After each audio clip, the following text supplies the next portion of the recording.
গতকাল দুপুরে south eastern রেলওয়ের শ্যামচক স্টেশনের লেভেল ক্রসিংয়ের এলাকায় এক মহিলার মৃতদেহ উদ্ধার করে রেল পুলিশ। রেল পুলিশের অনুমান ট্রেনের ধাক্কায় ওই মহিলার মৃত্যু হয়েছে। ওই মহিলার নাম সুস্মিতা সামন্ত দাস, বয়স 38, বাড়ি ময়নাতে হলেও থাকতেন খড়গপুর ইন্দায়। পাঁশকুড়ার মাগুরি জগন্নাথ চক উপস্বাস্থ্য কেন্দ্রে তিনি সিএইচও পদে কর্মরত ছিলেন। সূত্রের খবর, ঘটনার 6 মাস আগে ব্লক প্রাথমিক স্বাস্থ্যকেন্দ্রের কর্তৃপক্ষের বিরুদ্ধে মানসিক অত্যাচারের লিখিত অভিযোগ করে বদলি চেয়েছিলেন, যদিও পরবর্তীকালে কর্তৃপক্ষ বিষয়টা সাময়িকভাবে মিটমাট করে নেন। সেই ঘটনার পর থেকে ওই স্বাস্থ্য কর্মী মানসিকভাবে ভেঙে পড়েন, যার জেরে গতকাল ট্রেনে ঝাঁপ দিয়ে আত্মহত্যা করেন। এই সম্পর্কে হাসপাতাল কর্তৃপক্ষ জানান, এটি খুবই মর্মান্তিক ঘটনা, তবে কর্তৃপক্ষের বিরুদ্ধে ওইরকম কিছু অভিযোগ এনেছে কিনা জানা নেই। আমি নতুন চার্জ হ্যান্ডওভার নিয়েছি।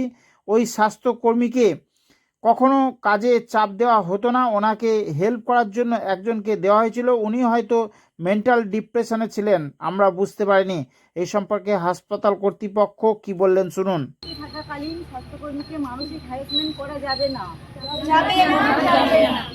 ছুটির স্টাফ স্টাফের প্রাপ্য ছুটির জন্য হেনস্থা করা যাবে না।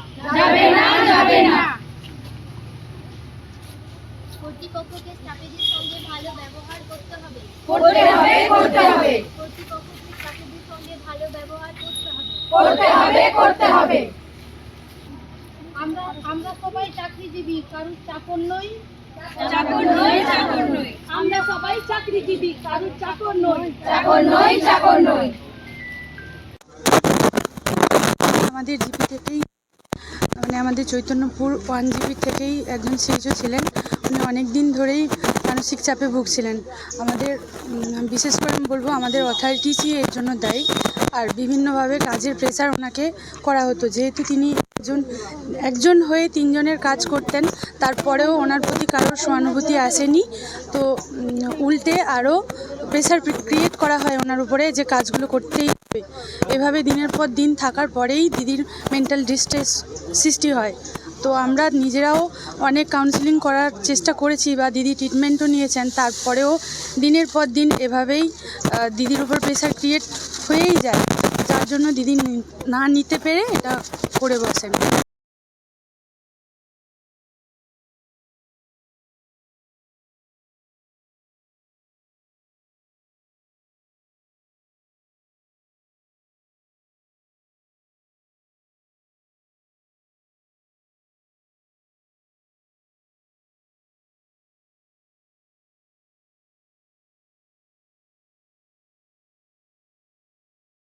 এবং এটা নিয়ে ইনভেস্টিগেশন হচ্ছে।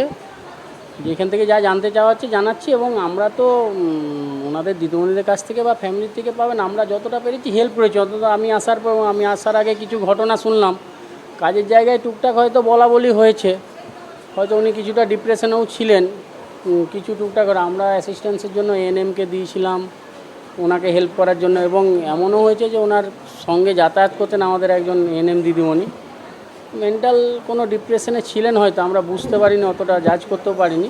মানে রিসেন্টলিও কোনো ঘটনা হয়নি যেটার জন্য মানে ওনার উপর চাপ হয়েছে। আগে কিছু ঘটনা টুকটাক হয়েছিল, ইঞ্জেকশন দেওয়া হয়নি সেই নিয়ে হয়তো বলেছিলেন পিএইচএনরা, বা প্রেগনেন্ট মায়ের কিছু কাজ ডিউ ছিল, বা উনি ঘুরতে গেছিলেন সেই সময় একটা হোম ডেলিভারি নিয়ে খোঁজ নেওয়া হয়েছিল, সেই নিয়ে এসব নিয়ে কিছু একটা ঝামেলা হয়েছিল, সেই সময় কিছু হয়েছিল, আমি ছিলাম না।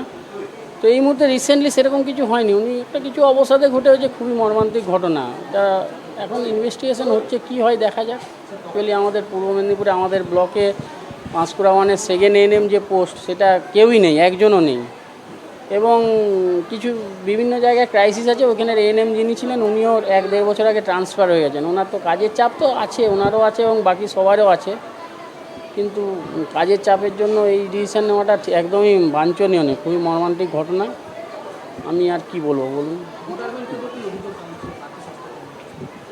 সে ক্রাইসিস আছে, এবার ডিপার্টমেন্ট সেটা নিয়ে কি করে, ডিপার্টমেন্টের ডিসিশন, আমি তো কিছু বলতে পারবো না।